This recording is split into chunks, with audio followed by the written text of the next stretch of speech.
No, nope. She didn't run track last year.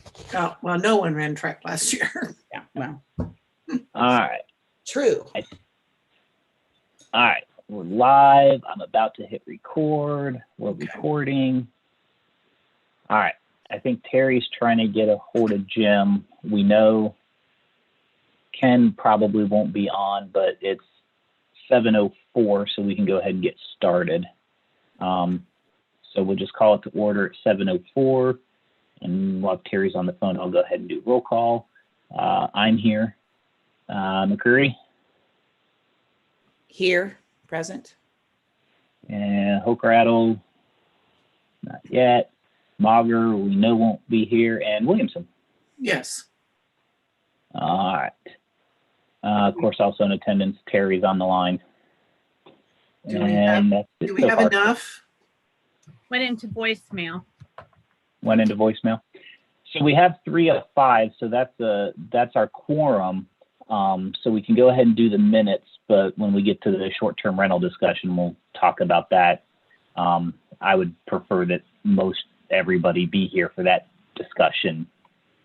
So maybe by the time we get through the minutes, Jim will be able to join. So let's go ahead and do the approval of the minutes from the February 11th.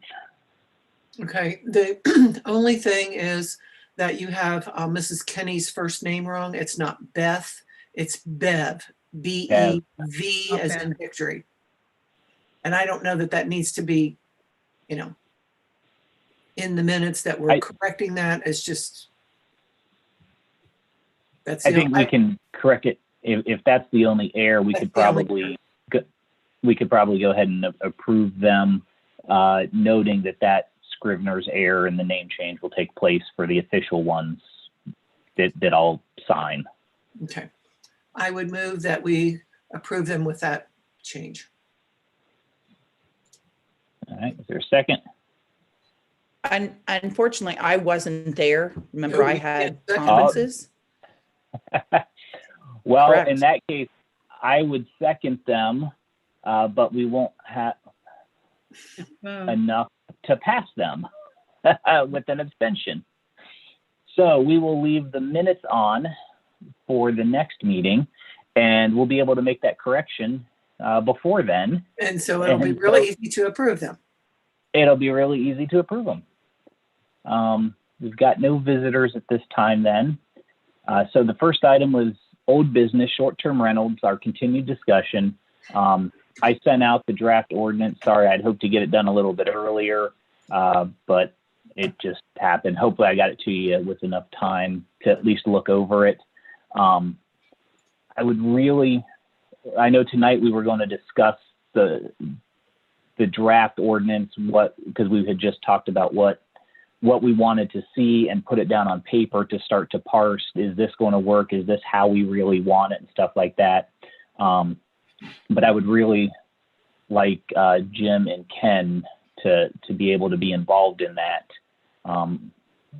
So if you guys have something, immediate after a review of it that, I misinterpreted from my notes that needs to change, we can talk about that. But if not, with your guys is okay, I think we should just leave that on as old business until the other two can join us so that they can participate as well.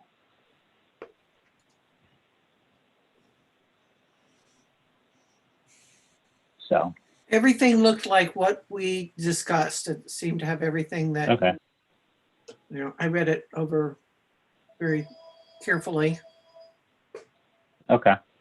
So let's then, like I said, I don't want to, if it looks like what's discussed, but then if we want to proceed with it, but again, Ken and Jim had a lot of input into it as well. So it's not a issue we need to get past tonight. So if you're okay with it, like I said, we'll just leave it on for the next meeting and have further discussion of it then so that they can participate. Which then takes us to, do either of you have any old business? No.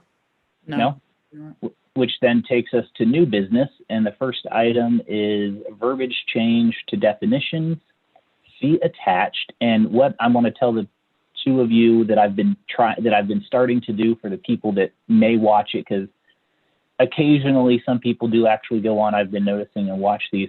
I've been sharing my screen to show some of the documents we've been talking about so that they pop up so people can see what we're talking about. So if you see your screen change a little bit, it's just because I'm going to share the definitions that Terry passed out so that people that may watch in the future can see that as well. So with that, Terry,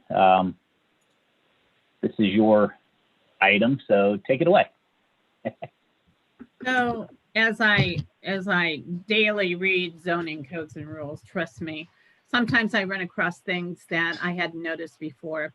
And in the definition section, as you could see, I ran across what I call inappropriate verbiage, or I don't know, non-politically correct. I'm not sure what we would call it, but I would like to switch all of the references in facility type A and facility type B that references mentally retarded to intellectually challenged or developed, and remove the verbiage from our zoning. These are the only places, these two paragraphs here, that it does appear in our rules and regs. So I would support that. thank you. Anything that is struck through is what I'll be deleting. Anything that's typed in red and underlined is what will be added. What is most current, Terry? Are they using DD, or are they now using intellectually challenged? I know previously it had been developmentally disabled. Mm-hmm, mm-hmm. That changed. Yeah, this is what I did, Brandy, just to make sure I had the latest and greatest. I Googled it. And when I Googled it and I said, what is the current acceptable phraseology for a mentally retarded? This is what came up. Okay. So, and I think, we can do one of two things.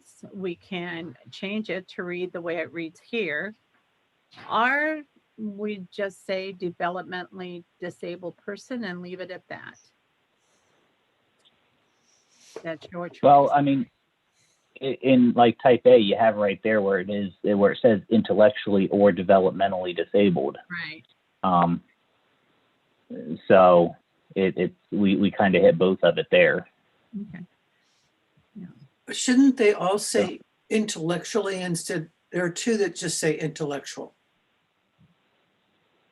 Because developmentally has an LY in all the situations. That's because it's a different phraseology. If you notice, it talks about intellectually as a whole, but then in the third sentence, it says a legal guardian, which is an intellectual, so it's a different use of the word, phrase of the word, tense of the word, I guess I want to say. I was, I guess I'm thinking because it's matched up with developmentally. Yeah. Well, I'm saying, Kate, I'm right and they're wrong. Okay. No, I'm not. So we need to change. Yeah. Whatever you want to change. But do you see my point? My point is that I believe that when I checked it, it didn't like it. I'm going to put an "and" in there. A legal guardian in which, it's still the same if you ask me, because intellectually or developmentally disabled person reside, and intellectual or developmentally disabled person resides. I mean, those are the same. So we have to decide what you want, intellectually or intellectual. Yeah. I guess the think teacher in me is concerned about one is an adjective and one is an adverb. I think both, of course, we make such a mess of the English language. I think both are probably correct according to Microsoft, but I think the more correct one would be an intellectually or developmentally disabled person. Like Kay said, the LYs on both. To be consistent. Okay. Yep. I agree. I think they both need the LY. Okay. So we'll change the ones that end just L to LY. And then we'll edit that, and then that'll be it. And I will check, and I'll get with Jeff. Usually zoning code changes need a public hearing. And if that's the case, we know we'll have one coming up soon anyway. But because this is just a change to a definition to, and it doesn't change the substance, it just makes it takes out inappropriate words and replaces them. I don't know if we will need one or not, so we'll check on that. But in either event, we should have a motion to accept these changes. Edited, of course. Yeah. Mayor, I would so move to change the verbiage within the document to reflect from mentally retarded to intellectually or developmentally disabled persons. All right, motion. Second. I would second that. Thank you. Any further discussion on making this change? Hearing none, we'll do roll call. Brandy, Yes. Kay, Yes. Mayor, Yes. 3-0. All right. So we will make those. Like I said, I'll follow up with Jeff and look and see if we need a public hearing on that. I don't think we will. But if we do, we'll have to have one coming up at some point in the future. So we'll get that done. Which takes us then to the next one, which is lot coverage percentage. Correct. So if you remember, I had brought this up, not as an agenda item, as a talking point, that I was going to ask to have this put back into our zoning rules and regs. I have no idea how it left us, but you remember about 4 or 5 years ago when we redid it just always has been missing from the definitions. When we did it with regional planning. Yes. Okay. So I think that Loudon thought there was a matrix somewhere that covered it, but the matrix that is there in our rules and regs is for a multiple multiple residential district, not for the R1, R2, R3. And this is where I'm having my biggest issues. So I reached out to James for his input. This is the amount that he thinks should be there for the different R1, R2, R3. I did a little bit of benchmarking, reached out to Johnstown, Ohio to see how the zoning inspector does it over there, and he does it the same way. So when you see the 30%, 30%, 35%, that is representation of the norm. I think this is something we need, especially in those smaller lots where everybody likes to put a lot of outbuildings and swimming pools and etc. So I asked okay. As I say, I guess my first question is I look up some of this. Is this what was in our code before we changed it, or is this just what? I could not find that old of a copy to do it, but to research it. So the answer to your question, Mayor, is no. So I have no idea where it went when it was there, but I will tell you in other codes that Fairfield County did, for example, Pleasantville, it is there. So I don't know how it migrated out of our rules and regulations. I can just tell you based on my experience, we need to have it. Right. And I guess the next is when we say lot coverage, what exactly do we mean? Are we talking primary structure, primary and accessory structures? You mentioned swimming pools. Is that above ground pools, in-ground pools, both pools, decks, parking lots, parking areas? What fits in there? And here's why I want to make sure we talk about it. On an R3, you know, it's it's the smallest lots we have at 65. Right. It's a maximum 6,500 square feet. Correct. And so when all of a sudden I go down to 35%, you end up with a small house. You're going to have a small house on there anyway. That is correct. But- Usually very small house. But right. And so it's, not beyond the realm of possibility that you end up with someone saying they want an 800 square foot house and a 12 by 12 accessory structure, and they want to put up an above ground pool that's 15 feet in diameter, and they exceed the 35%.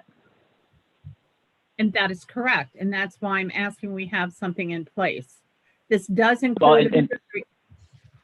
Yes. And that's what I'm saying is, I don't think it's unreasonable for someone that has an 800 square foot house and wants a 12 by 12 garage to be, I don't think it's unreasonable for them to want to put up a pool. And if they do, they're in violation. We're back And to that's water what I'm again. saying. I think, that's why I want to make sure we define it out, because especially on the smaller lots, it becomes really restrictive really quick. This is my feelings about these. I'm bringing this to you, to the committee, because I'm running into issues. I feel as though there should be something in the zoning codes that talks about the maximum lot coverage. It is a item that is in usually all zoning codes. So these are my suggestions. This is not black and white, even though it's in red. If you want to go 20%, if you want to go 40%, that is up to this committee, since you're the decision maker. I'm just pointing out the need, and B, this is what I find as the standard percentage in the benchmarking that I did within Fairfield County and one outside of Fairfield County. Right. And I agree we need it. I deal with it in zoning codes all the time. And you and I discuss the issues that we're running up on some of this. I just want to make sure, I don't think that, someone, and right here, as I'm looking at it, it has to have a livable area of 1,000 square feet. So you're eating into it real quick. And that doesn't include garages, porches, and stuff. I don't want to create a situation where a person that wants to put a pool in their backyard has to go through the variance process, is what I'm trying to say. I agree that, we should not be covering an R3 lot, that should have a structure, an accessory structure that takes up 50% of the lot. But I think there's a difference between an accessory structure and a primary structure, and a pool, or even a deck. I think those are a little bit different. A deck would not be taken into consideration on this, because a deck is not required a permit, but a pool would be, because it's considered an accessory. Well, a deck may or may not need a permit, depending on its finished height above the average elevation of the yard. So if it were a 2-story house and the deck were coming off the top, it'd be more than 3.5 feet above the ground. It would need a permit. Okay. And that's what I'm trying to say is we definitely need it back in here and want it back in here, but I also don't want to create weird situations for people where they say, all I want to do is put up a pool for my kids. Yeah, you want to put up a 20 by 30 garage on your R3 behind your 1,200 square foot house. That's an issue. But adding on a deck or a pool is, to me, I think we're getting a little restrictive. If I may, Mayor and Terry. Yeah. So when you say pool, are you talking about a temporary structure versus an in-ground pool? I'm talking about not an in-ground pool, because I think an in-ground pool is different, and maybe we have to differentiate that. Okay. I'm talking about the above ground pools that you put up and stay up all year, but you can get for $600 at Walmart, like I have in my backyard. Right. Okay. I was just wondering, I wanted to clarify that. So, Yeah, no, above ground pool, not an in-ground pool. In-ground pool definitely needs a permit and stuff for coverage, because to me, that's like putting that 20 by 30 garage in your yard too. We're making a lot of impervious surfaces there. okay. Well, an above ground pool requires a permit too. Yeah. Mhm. Okay, whether it's a permit or not, the issue here is, have we covered so much of your lot with something that's not going to allow the water to be absorbed into the ground and thus becomes a runoff situation? That's why we need to protect the coverage. Because if, Mhm. okay, and if Right. your pool is going to overflow, then, if your pool can absorb all the water that, all the rain that we get, then okay. But we have a lot of water problems already in this village. And that's why we need to limit the coverage on these lots so that they're not creating so much runoff that our water system can't handle it and it becomes a problem for our neighbors. That, permit or no permit. Now, a deck, the water runs through down into the ground. A pool, it doesn't. It runs into the pool. Now, to me, it would be the controlling of the water in your pool. I don't have a pool, so I don't know. Do you allow it to run off, or is it contained? Oh, well, it's contained. So whatever, it's not covered. So whatever water would fall onto the ground just falls into the pool and stays in the pool. And I have yet to get anywhere close to an overflow situation with any of the rain. And I think you bring up a good point. We're talking about the runoff. So we're talking about, when you add in a storage shed and you put that roof on it, that creates so much more runoff water than if it just went onto the ground type stuff. So, but yeah. So do we just need to differentiate between pools with covers and pools without? I wouldn't go that far. No, because if you cover it, the water is going to stay on top of the cover until you remove the cover. And if you leave your pool uncovered, it just becomes part of the pool water. So, and typically, and I don't know, maybe we need to set a size of above ground pool, because you can get anything from a 10 or 12 foot circular pool to a giant, 25 to 30 foot long above ground pool. So maybe we need to set you could put in a pool that is no more than X number of feet, square footage, without coming into violation of the lot coverage. But if it's greater than this, it has to be considered or something like that. I don't know. But yeah. I like just the lot coverage.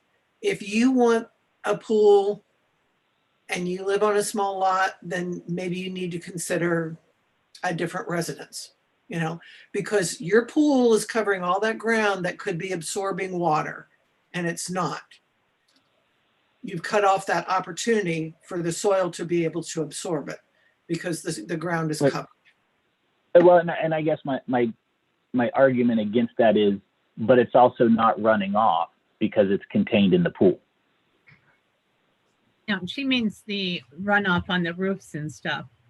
It can't get underneath the pool because the ground is covered up. That ground is not absorbable soil, so it's not in the same situation as your grass lawn. Right. I guess I'm not following, and so you get a pool in the middle of the yard. A roof runoff doesn't have anything to do with it. No, the soil that your pool is sitting on is not able to absorb any water. That percentage is unavailable. So, you've designated for the house and the garage saying that you have that much more soil available to absorb the runoff from your other structures. But in reality, where the pool is sitting is not going to be absorbing the water. Well, do we do that based on impervious surface or not? Because the pool sits on, at least some pools sit on the ground. And so the water the ground right under it does soak in the water from around it versus a pool that is sitting on a cement pad.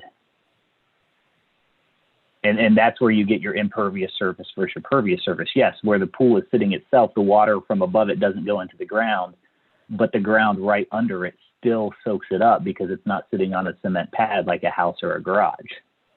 I don't think it doesn't absorb it at the rate that it does, like say in your lawn. This would make a great science fair project for someone. There you go. Yes, it would. So that's what I was going to say. Yes, it would. So what we could do is that I could reach back out to the people that I talked to and ask them how they treat the lots with swimming pools and see what they have to say about it.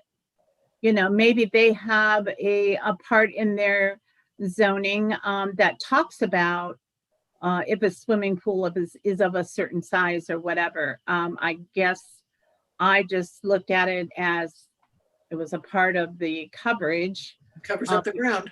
Yeah, so I can do that. I can do some more benchmarking if you would like. So the next meeting, I could have that input from the villages that I reached out to.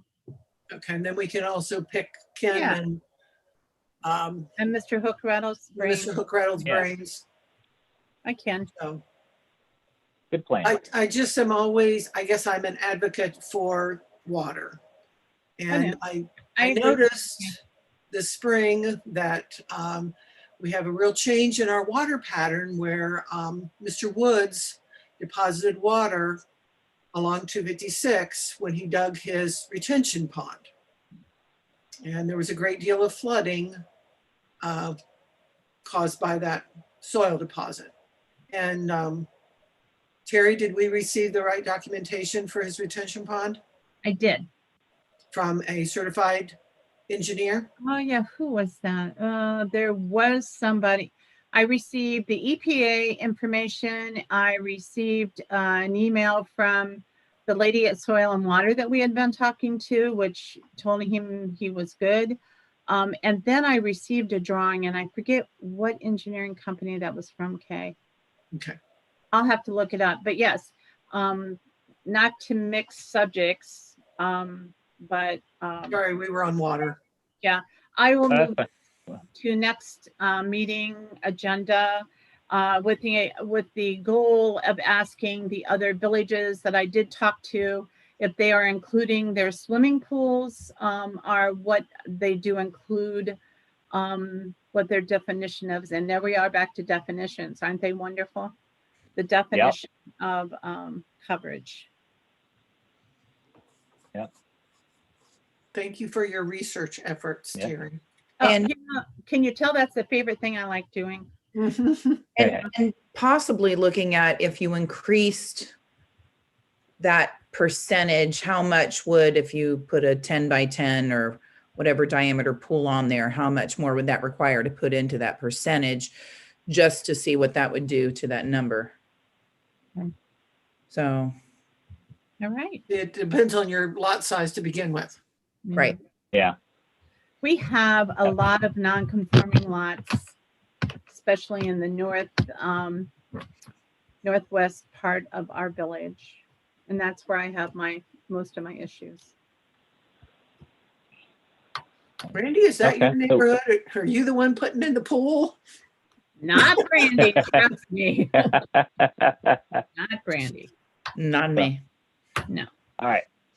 So we'll put that back on old business, and I forgot during old business. I don't know if Kay, you had heard the about the rezoning that we talked about from the, Yes, I the heard that parcel. regional planning said no. Regional planning voted to not approve or just like Not we support did, it. you know, to not support it. And so the decision now sits with Walnut Township. I don't know when their meeting is.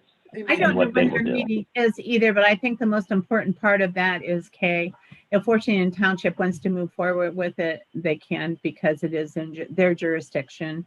We just, along with the commissioners, said that we didn't think it was a good idea. But Soil and Water was okay with it.